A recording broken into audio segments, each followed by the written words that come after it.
Happy Easter, everybody! Well, depending on the time you are watching this video, of course, but in Easter, we celebrate the resurrection of Jesus on the third day after being crucified. Speaking of resurrection, everyone has a personal favorite tower throughout the Kingdom Rush games. Mine personally is the Battle Mecha, not just because it's powerful, but the tower in itself is just fun to use. Thanks to mods, your favorite tower or just any tower can now be used in any Kingdom Rush game. Except for Vengeance. Nobody talks about Vengeance. But this one tower, in particular, just seems to win in every heart of Kingdom Rush players. A tower that's just so overrated. It's getting really annoying how some obviously much more better, much more powerful towers that has more potential are losing to this tower. I'm obviously talking about this dude who can't seem to decide which side he will be on, the Necromancer. The Necromancer is a tower in Frontiers and is first unlocked in the Lost Jungle level. The main gimmick of that level is that the eggs near the ship hatches and will latch onto your soldiers. When latched, these aliens will slowly drain the life of your troops, and when killed, they turn into these Reapers.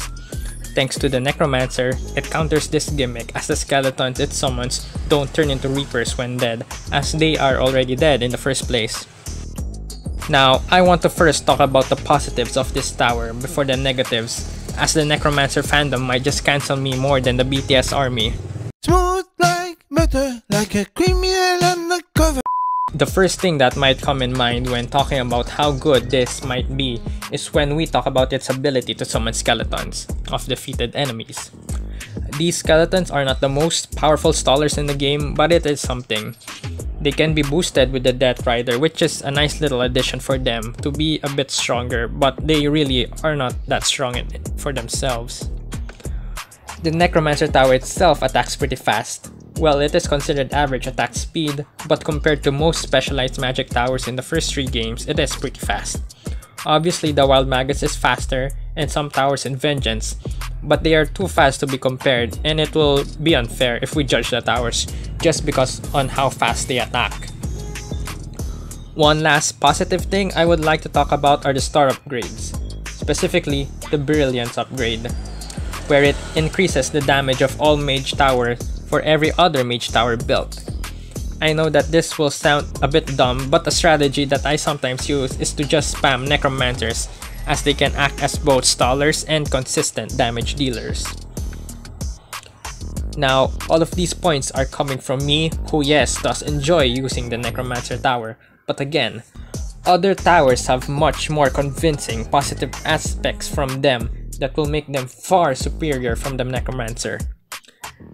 I keep a close eye on the polls that Vuduk or even the real Morgan post in their community tab, and when usually a Necromancer is being compared to another tower, usually the Necromancer wins.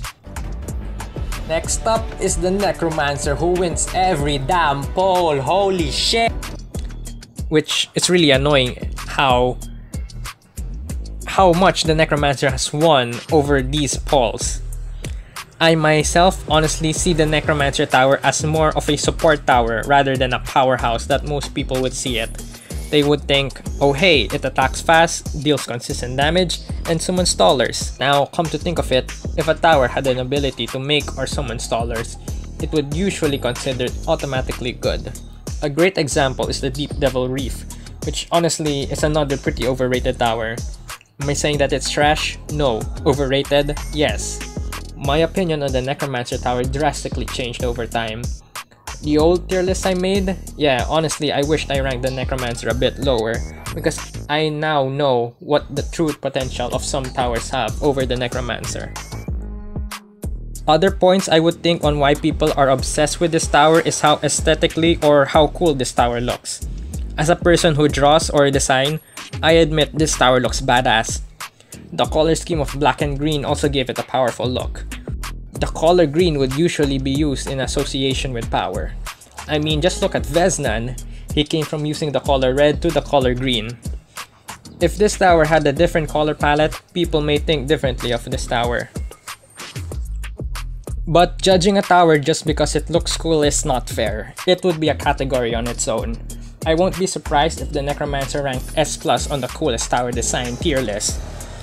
For me, the Necromancer would be on A tier or high B. If I would put it in S tier, it would be low S. Definitely not S+. Don't be hurt on what others think of a specific topic. These kinds of topics in a community help the people become more diverse and share what they feel or experience in playing. So just because someone disagrees is not a reason on why you should be bullying them. It's just wrong. Trust me, I know how it feels.